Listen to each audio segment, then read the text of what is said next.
My name is Elena Carter. I'm 29 years old. And 5 years ago, I almost died on an operating table while my family was at a birthday dinner. I didn't know that would be the moment my life split into two versions, before and after before. I believed that no matter how complicated things got, family would show up. After, I stopped believing that. It started on a Tuesday afternoon, the kind of day that doesn't feel significant until it becomes unforgettable. I had been feeling tired. 4 months. Not busy tired. Not I need coffee tired. Something deeper. A strange pressure in my chest that I kept dismissing as stress. I worked in marketing at the time. Long hours. Deadlines. The usual excuses. Until I fainted in the office bathroom. When I woke up, I was on a hospital bed staring at fluorescent lights, tests, more tests, whispers outside the curtain, and then the doctor sat down beside me. "We found something concerning." Those words rearrange your entire body. Heart complication, congenital issue that had gone undetected. You'll need surgery. Soon, double quote soon, not eventually. Not, we'll monitor it. Soon. I remember nodding like I was hearing instructions for assembling furniture, as if my chest wasn't about to be opened. The first thing I did after the doctor left was call my mom. That's instinct, right? When something serious happens, you call home. She picked up on the third ring. "Hi, sweetheart." I tried to keep my voice steady. "They found something wrong with my heart. I need surgery." There was silence. Not panic. Not fear. Just a pause. "Are you sure it's serious?" "Yes." Another pause. "We're actually out right now. Your aunt's birthday dinner. Can we talk later?" Dinner. I swallowed. Okay, she didn't ask when the surgery was. She didn't ask if I was scared. She didn't ask if I needed her. Later that night, I saw the pictures. My sister had posted them. Wine glasses raised. Caption: "Family first." I stared at that caption for a long time. Family first. I wondered where I was in that definition. The surgery was scheduled 3 days later. I called my dad the next morning. "This isn't minor," I said. "It's open heart surgery." He exhaled sharply. "Well, you've always been dramatic about health things." Dramatic, the word lodged itself in my throat. "Your sister has exams this week," he added. "We don't want to stress her." I almost laughed. I was the one having surgery. But somehow, I was the inconvenience. The morning of the procedure, I kept looking toward the hospital entrance. Every time the automatic doors opened, my heart jumped. But it was never them. Nurses asked, "Anyone coming to wait with you?" I shook my head. No. Right before they wheeled me into the operating room, I told myself something comforting. Maybe they'll come later. Maybe they're just bad at urgency. Maybe they'll be there when I wake up. I clung to that thought as anesthesia pulled me under, because believing otherwise felt worse than the surgery itself. Asterisk: when I opened my eyes, the first thing I noticed wasn't the pain. It was the quiet. Hospitals aren't actually silent. There are machines, footsteps, distant announcements over speakers. But when you wake up from anesthesia, everything feels muted. Like the world is happening underwater. My throat burned. My chest felt like it had been replaced with something foreign and heavy. I tried to move my hand. Slowly, carefully. There were tubes, wires, a steady beeping somewhere to my left. For a few seconds, I couldn't remember where I was. Then it came back all at once. The surgery, heart. 3 days ago, I was at work answering emails. Now there was a scar running down my chest. My eyes shifted toward the chair beside the bed, empty. It's strange how the brain searches automatically for comfort. You don't even consciously decide to look. You just assume someone will be there. A mother half asleep in a hospital chair. A father pacing. A sibling scrolling nervously. Something. The chair was empty. I told myself it was fine. Maybe they stepped out. Maybe visiting hours hadn't started yet. Maybe they were downstairs getting coffee. The door opened. A nurse walked in with a clipboard and a soft smile.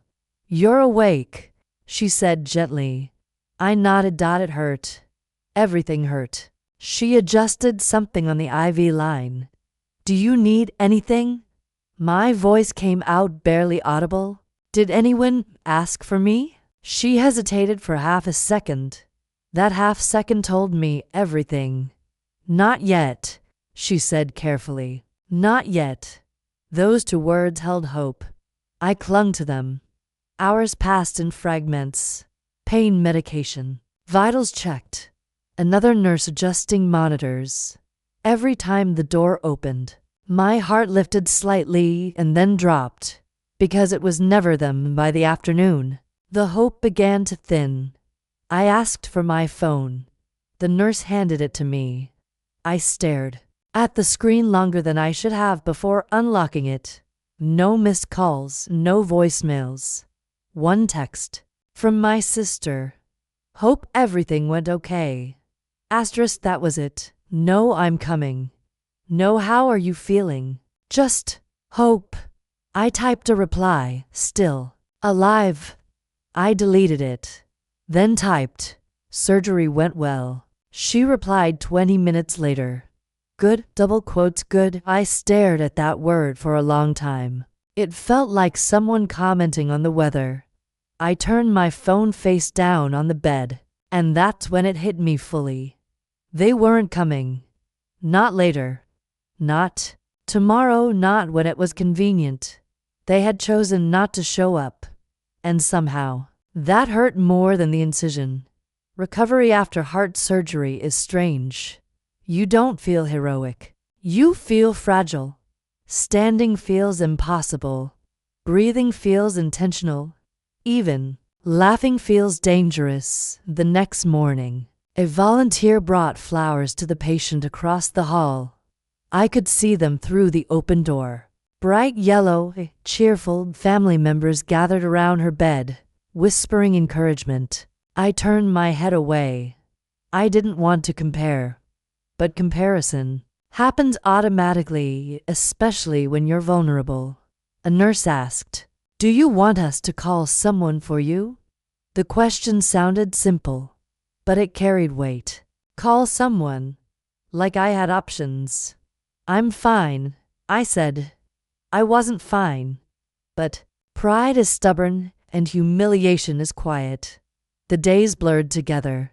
Medication. Short walks down the hallway. Learning how to sit up without feeling like my chest would split open. Friends came. 2 of them took time off work to visit. They brought soup.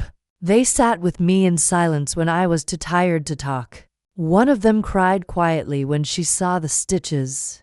"You shouldn't be alone," she whispered. I almost said, "I'm not," but I was in the ways that matter. On the 3rd day, my dad finally called. Not to visit, not to apologize. To check in. "How are you?" he asked. "Sore," I said. "Well, surgery is dramatic." He replied lightly. Dramatic, that word again. "It's done now," he continued. "You're strong. You've always been strong." Strong. It sounded like praise, but it felt like permission. For absence, strong enough to not need us, strong enough to handle it alone, strong enough to be invisible. After we hung up, I stared at the wall for a long time. I realized something uncomfortable. They weren't cruel. They weren't monsters. They were indifferent, and indifference is colder than anger. Anger, at least, acknowledges you. Indifference makes you disappear. The discharge day came quickly. The nurse handed me a stack of instructions, medications, follow-up appointments, restrictions. "Do you have someone picking you up?" she asked. I nodded automatically, then paused. "No," I corrected myself. "I'll call an Uber." She frowned slightly but didn't argue. I left the hospital with a small bag of belongings and a body that felt unfamiliar. The sun was too bright, the air too sharp. Getting into the car hurt more than I expected. Every bump in the road reminded me that my heart had been cut open. And somehow, the emotional ache matched it. When I got home, the apartment felt different, not comforting, just quiet. I moved slowly to the couch and sat down carefully. The room was still, no balloons, no flowers, no casserole dishes left on the counter. Just silence. I picked up my phone, no new messages. That's when something inside me shifted. Not loudly, not dramatically, just a small click. Like a lock turning. I stopped expecting them. Stopped imagining explanations. Stopped making excuses for absence. And that's when the real healing began, not physical, emotional, because surviving surgery changes your body. But surviving abandonment changes your boundaries. And I didn't know it yet. But the girl who kept checking the hospital door for her parents, she wasn't coming back. After the surgery, life didn't snap back to normal. Cold and single quotes T in my body healed in stages. Stitches out, pain fading, breathing easier. But emotionally, I moved differently. Quieter, more cautious, because something had been revealed that I couldn't unsee. The absence, not an accident, a pattern. I stopped calling first, stopped updating my parents with every appointment, stopped sending texts hoping for warmth and getting one-word replies. Back, at first it felt petty, then it felt peaceful. There's a strange calm that comes when you accept someone won't change. Acceptance hurts, but it also frees you. I moved through the next year like someone learning a new language, the language of boundaries. I changed jobs, not because I was chasing success, but because I needed a reset. New people, new office, new routine. A new place where nobody knew my family, my history, or the fact that I'd once woken up from heart surgery to an empty chair. For a while, I told nobody, because trauma has a way of making you private, not secretive, just careful. When you've been abandoned during something serious, you stop sharing serious things. You stop expecting anyone to hold them with you. Then I met Noah, not in some dramatic, movie scene way. It was painfully ordinary. A coffee shop near my office. I was ordering tea, still avoiding caffeine because of my heart. He was behind me, distracted, reading something on his phone, and he bumped into my shoulder lightly. "Sorry," he said instantly, looking genuinely embarrassed. I stepped aside. "It's fine." He glanced at my drink order and smiled slightly. "Tea person?" "Heart person," I said before I could stop myself. He paused, not in the awkward way people pause when they don't know what to say, in the attentive way. "Is that a joke or a story?" he asked. I should have brushed it off. I usually did. But something about his tone felt safe. "Story," I said quietly. He didn't push. He didn't ask for details right away. He just nodded. "Then I hope today's a good heart day." That was it. A simple sentence. But it landed. Because it wasn't curiosity, it was care. And I realized how rare that had become in my life. We started seeing each other slowly, no rushing, no big promises. Just small consistency. Coffee after work, walks on weekends, text messages that didn't feel like obligations. And then, one night, it happened. The thing I never expected. I had a pain in my chest, not sharp, not severe, but familiar enough to trigger panic. It was late. After midnight, the apartment was quiet, and suddenly I wasn't 29 anymore. I was 24, lying in a hospital bed, watching doors open and close while no one came for me. My breathing sped up, my hands started shaking. I sat on the edge of my bed trying to tell myself it was nothing. Probably muscle pain, probably stress. But fear isn't logical, fear is memory. I stared at my phone. My finger hovered over my mom's name automatically, then stopped, because I already knew what would happen. She'd sound tired, ask if it was really serious, say she couldn't talk long, tell me to rest. Even if she meant well, the outcome would be the same. I'd feel alone, so instead, without thinking too much, I called Noah. He answered on the second ring, voice sleepy but immediate. Elena. I swallowed. I'm sorry. I'm having chest pain, and I don't know if I'm overreacting. There was no sigh, no annoyance. No, why are you calling me for this? Just, okay. Where are you? My throat tightened. At home. I'm coming, he said, simple, immediate, no debate, no calculation. I sat there holding the phone like it was oxygen. You don't have to, I whispered. I know, he said, and then softer. But I want to. That sentence cracked something open in me. Want to. Not obligated. Not forced. Not guilt-driven. Want to. He arrived in 13 minutes. I know because I watched the clock like it mattered. When the knock came, my heart jumped. I opened the door and he was standing there with his hair messy, shoes not even tied properly, jacket thrown on like he grabbed the first thing he could find.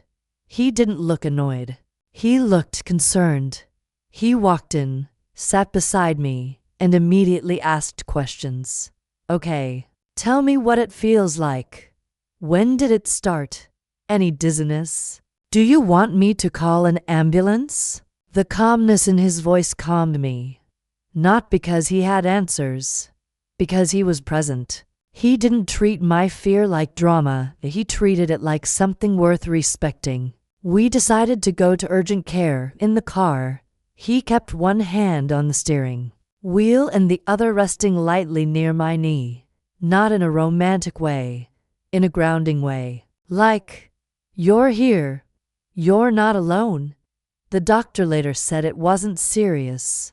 Muscle strain, anxiety tightening the chest, no emergency. But the real diagnosis that night wasn't medical. It was emotional. I had called the wrong people for comfort my whole life. And the right people, they didn't make you beg. They just came. After that night, something shifted. I started telling Noah pieces of my story. Not all at once, in fragments. The surgery, the empty chair, the brunch photos, the way my dad called me dramatic while I had stitches in my chest. Noah listened the way you listen when you're truly trying to understand someone. Not to fix them, not to judge them, just to witness. That's not normal, he said quietly one evening. I shrugged. It's my normal. He looked at me, expression steady. It shouldn't be. It's strange how you can live inside something for years and not realize how wrong it is. Until someone outside it names it. My family didn't like Noah. Not because he did anything wrong. Because his presence exposed their absence. My sister said, he seems too involved. Like caring was suspicious. My mom said, just don't let him control you. Control me? The irony almost made me laugh. They hadn't been involved enough to control anything. They weren't involved at all. But I kept my mouth shut. Because I wasn't trying to win arguments anymore. I was trying to live. 2 years into the relationship, Noah proposed, not in front of crowds, not for social media, in our living room, on a quiet night, with takeout containers still on the coffee table. He got down on one knee and said, "I want to be the person who shows up. Always." I cried instantly, because that was the language my heart understood. Show up. Not promise. Not talk. Show up. I said yes. And for a moment, I let myself imagine a new kind of family, one built by choice. Not blood, one built on presence. Not obligation. But the moment the engagement became real, my phone started ringing. My mom, my dad, my sister. Suddenly they cared. Suddenly they wanted details. Suddenly they wanted involvement. It wasn't subtlety. It was like a switch flipped.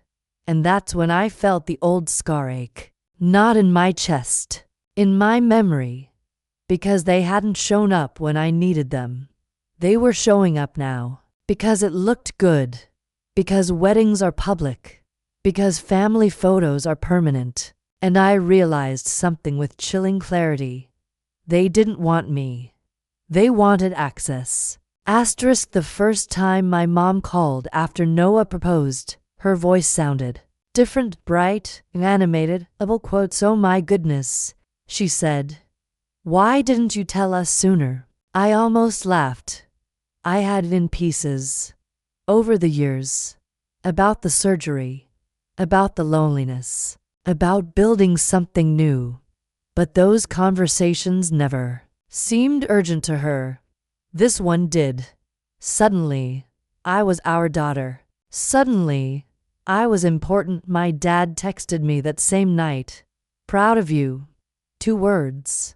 5 years too late. I stared at the message for a long time. It wasn't that I didn't want to hear it. It was that it felt like it came with conditions. Pride. When it's convenient. Presence when there's an audience. Wedding planning has a way of exposing dynamics. Noah and I wanted something small, intimate, close friends, simple ceremony. A room filled with people who had shown up for us consistently. My mom, however, had ideas. "We have to invite extended family. It needs to look respectable. Your aunt will be offended if she's not seated at the front. Look respectable." There. It was the performance. Not what do you want. Not how do you feel. Just optics. Noah watched quietly at first, then one evening, after my mom hung up from yet another planning call where she'd suggested changing the venue to something more impressive, he asked softly, "Do you want this wedding? Or do you want approval?" The question stung because I knew the answer. I didn't want approval anymore. I wanted peace. The day of the wedding arrived quickly. Sunlight poured through the venue windows. Soft music drifted across the room. There was no grand cathedral, no massive guest list, just about 60 people. People who had been there. Friends who sat in hospital rooms. Friends who answered late-night calls. Friends who helped me move cities. Friends who stayed. Asterisk. My parents arrived 20 minutes before the ceremony. Dressed perfectly. Smiling brightly. My mom hugged me tightly in front of others. "Oh, sweetheart, you look beautiful." She hadn't said that once during the surgery recovery, but today, there were witnesses. My dad shook Noah's hand firmly. "So happy for you," he said. The words weren't false, but they weren't earned either. And that difference matters. During the ceremony, I didn't look at them much. I looked at Noah, at the man who drove across the city at midnight without being asked twice, at the man who listened instead of minimizing, at the man who showed up when showing up was inconvenient. When I said my vows, I didn't mention abandonment. I didn't mention the hospital. But I did say something intentional. I promise to stand beside you when it's easy and when it's uncomfortable, especially when it's uncomfortable. Noah squeezed my hand slightly. He understood at the reception. My mom moved from table to table, introducing herself proudly. This is our daughter. Our. The word echoed strangely in my head, because ownership sounds different when it wasn't accompanied by presents. My sister took selfies, posted them instantly. Family forever. I almost checked the caption to see if there was a heart emoji next to my name. Then I stopped myself. It didn't matter, because this time, I wasn't watching the door. I wasn't scanning the room hoping someone would show up. They were already there, and the people who truly mattered were too. Halfway through the reception, my dad asked if we could talk privately. We stepped outside near the venue garden. The air was cooler, quieter. He cleared his throat. We know we could have handled things better years ago. Years ago. The surgery, the empty chair, the Uber ride home, the silence. I nodded slowly. Yes. He waited for me to fill the silence. I didn't. We didn't realize how serious it was. He added. I thought about the words open heart surgery, about the incision, about the hospital bracelet still tucked in a drawer at home. I could have listed details. I could have reminded him, but I was tired of arguing reality. Instead, I said calmly, it wasn't the surgery. He looked confused. It was the absence. He didn't interrupt. It wasn't about medical details. It was about being alone when I shouldn't have been. The garden was quiet. Music faint in the background. I thought you were strong, he said. That sentence again, strong. I met his eyes. Strong people still deserve support. That landed. I saw it. A flicker of realization. But here's the thing about realization, it doesn't rewrite the past, it only explains it. When we walked back inside, my mom hugged me again in front of guests. You know we love you. I smiled politely. I know, but love without presence feels like theory. And I had stopped living on theory. The night ended beautifully, no drama, no sabotage, just quiet closure as Noah and I left the venue. Hand in hand, I didn't feel victorious. I felt steady. Because the mic drop wasn't yelling, it wasn't refusing photos, it wasn't making a scene. It was this. I had built a life where their performance no longer controlled my emotional temperature. That's power, not revenge, not punishment. Power of a few weeks. Later, they came to our apartment for dinner, polite, careful, different, and when my mom said, "We're trying," I nodded. I see that. Then I added gently, but trying now doesn't erase before. Not cruel, not loud, just true. And for the first time in my life, I wasn't afraid of that truth.